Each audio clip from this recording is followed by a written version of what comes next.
वर्धमान नामक एक शहर में एक बहुत ही कुशल व्यापारी रहता था। राजा को उसकी क्षमताओं के बारे में पता था और इसलिए उसने उसे राज्य का प्रशासक बना दिया।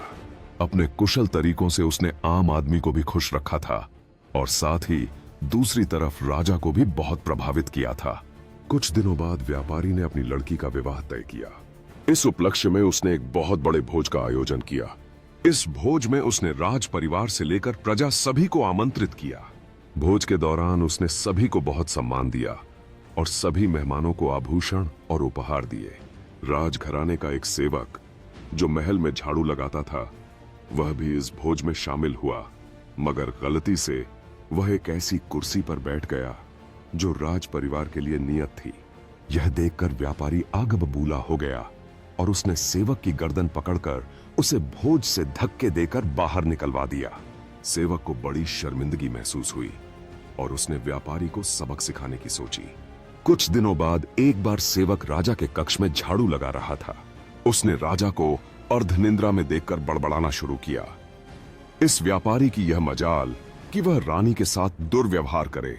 यह सुनकर राजा अपने बिस्तर से कूद पड़ा और उसने सेवक से पूछा, क्या यह वाकई में सच है?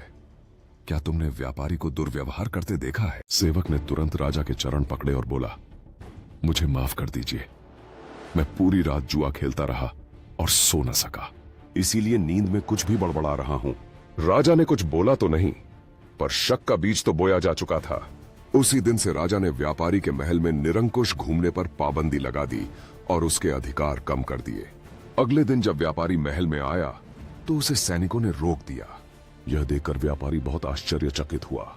तभी वहीं खड़े सेवक ने मजे लेते हुए कहा, ए संतरियो, जानते नहीं ये कौन है? ये बहुत प्रभावशाली व्यक्ति हैं और तुम्हें बाहर फेंकवा सकते हैं, जैसा इन्होंने मेरे साथ अपने भोज में किया था। तनिक सावधान रहना। यह सुनते ही व्यापारी को सारा माजरा समझ में आ गया। कुछ दिनों के बाद उसने उस सेवक को अपने घर बुलाया, उसकी खूब आवभगत की और उपहार भी दिए। फिर उसने बड़ी विनम्रता से भोज वाले दिन के लिए क्षमा मांगते हुए कहा कि उसने जो भी किया गलत किया।